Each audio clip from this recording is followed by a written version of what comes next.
Okay, I just want to go through this once more with you. We went through it in class, but I think it might be useful to do this. Roughly speaking, calculus is divided into two parts: differential calculus and integral calculus. So up until we started talking about integrals yesterday, or in our last class, we were just looking at derivatives. That's called differential calculus. Now we start to look at integral calculus, which is the subject of this chapter and the next. Integral calculus is concerned with the problems that are in some sense the reverse of the problems seen in differential calculus. Well, okay, you can read that if you want. But I said the fundamental theorem of calculus makes the kind of connection between the integral calculus and differential calculus, because I said in class, integral calculus, we don't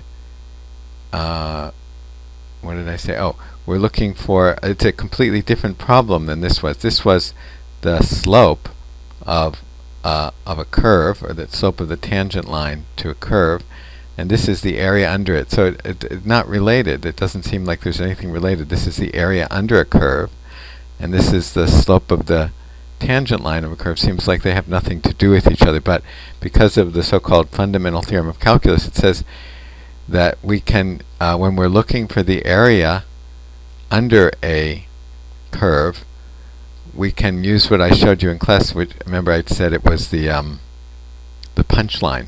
I said that you can take the antiderivative to get this answer, and I sort of showed you in class how to do that. Okay, so that maybe that's clear, maybe it's not.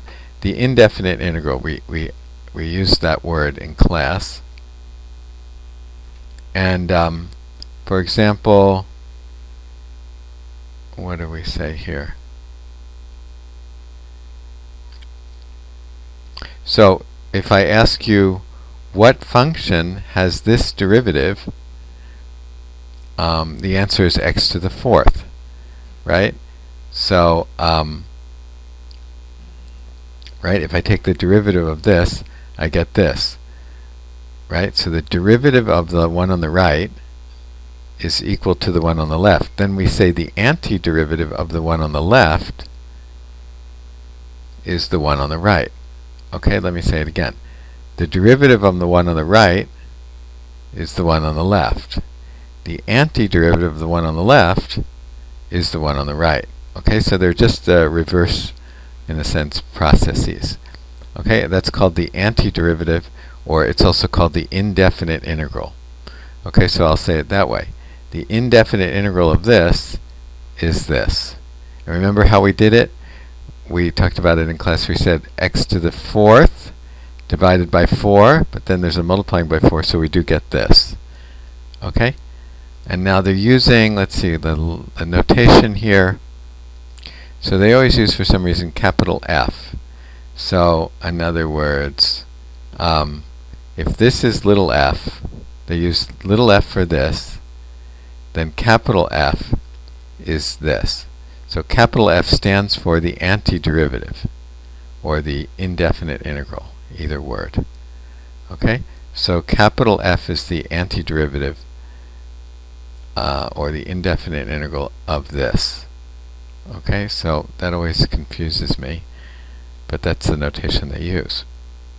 Now, there's one thing I didn't have time to mention before, and that is, this is the antiderivative of this, right? In other words, if you do that process of make this 3 plus 1 over 3 plus 1, you do get this, right? Or, in other words, the derivative of this is this. However, is this the only possible answer you could give me? In other words, if I take the derivative of this, I do get this. So this is called the antiderivative of this. But is this the only antiderivative? How about this? If I take the derivative of this, what is it? It's the same thing, right? This is also the derivative of this one and the derivative of this one are both this, right? So that means the antiderivative of this could be this, or it could be this. Okay? In fact, it doesn't matter if it's 7. How about if it was 17? Still, if I took the derivative of this, I would still get this. Or how about if it was 700 here? If I took the derivative of that, I would still get this. So all of these different constants I can put here will still give me, when I take their derivative, the derivative of the whole function, I'll get this. So we say that the antiderivative of this is x to the fourth plus any constant. And we use c to say that. So it's x to the fourth plus any constant. So they say, in fact, works for any number c. Thus, there are infinitely many possible answers to the question. In other words, I shouldn't use the word the. I shouldn't say the antiderivative of this is this. I should use the word a, right, in English. Right? The means there's only one. But a means it's one of many, possibly. So I would say an antiderivative of this is this. Another antiderivative of this is this. Another antiderivative of this is plus 700, right? Or another is just plus c for any c. Okay? Now let's read this notation. We've done it. You understand it. But now you have to get the notation straight. So we start with the function f. We always use a small f for what we're talking about, and then we use the capital F here to indicate the antiderivative.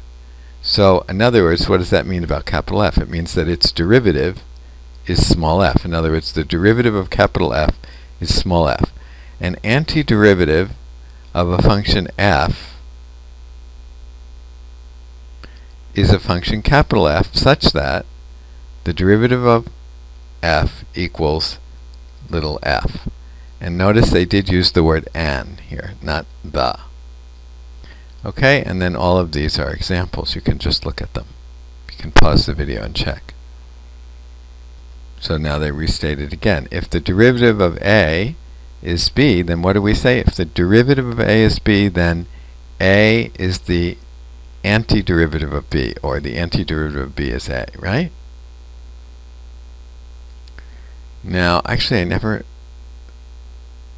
knew quite this definition, but maybe it's correct. But anyway, he now says this stands for all the antiderivatives. So, I mean, it's plus c. So I guess, yeah, that's right. So, this doesn't stand for just one of them. This stands for all of them. So it's just plus c. So this is the notation for the antiderivative of little f. It stands for the set of all antiderivatives of f. It's a collection of functions, therefore. It's plus c, right? So it could be plus 1, plus 2, plus 10, plus whatever. So it's not a single function. It's a collection of functions, right? As he says next.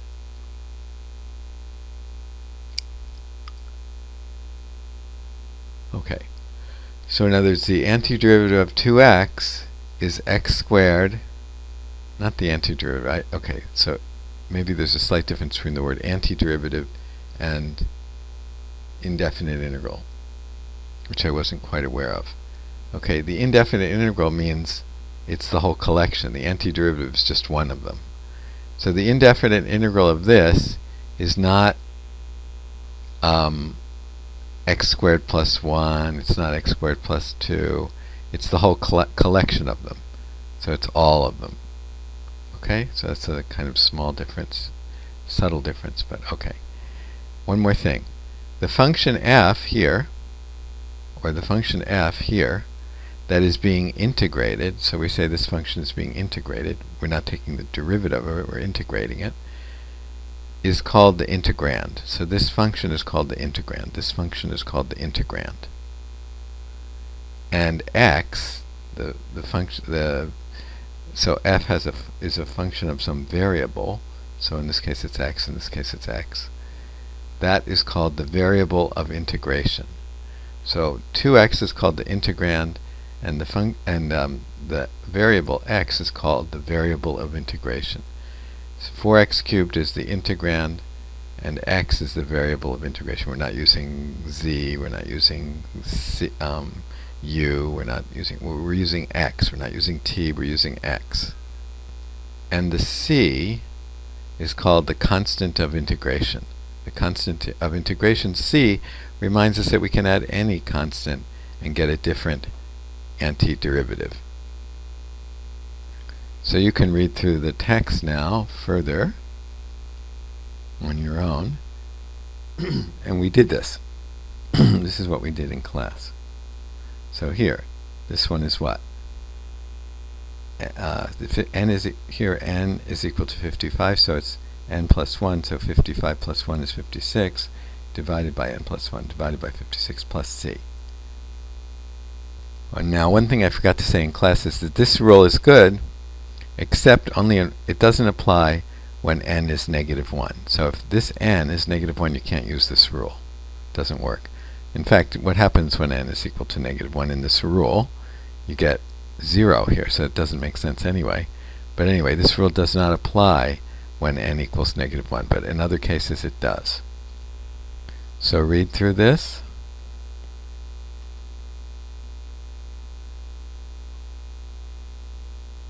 Okay, so they say here, you can't do it here.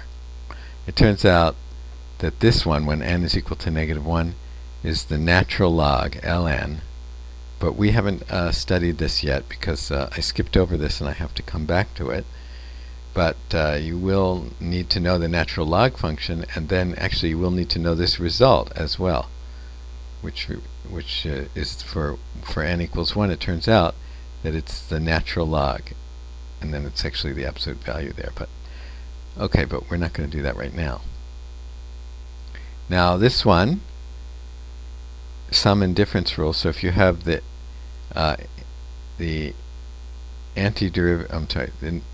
indefinite integral of this plus this, you can break it up into pieces like this. For example,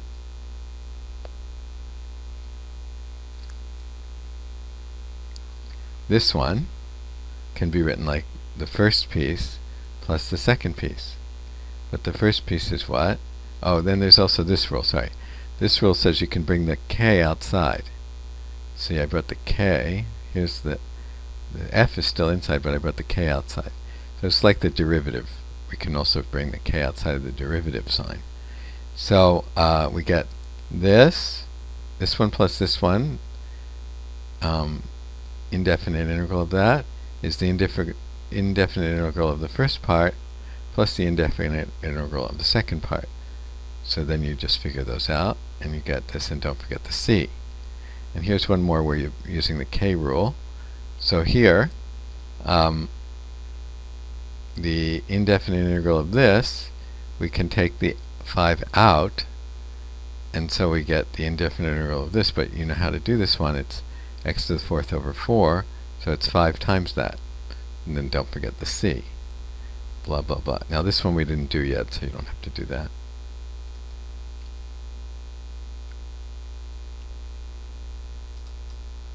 Alright, let's stop here. So I'll leave you with that, and you can finish your homework.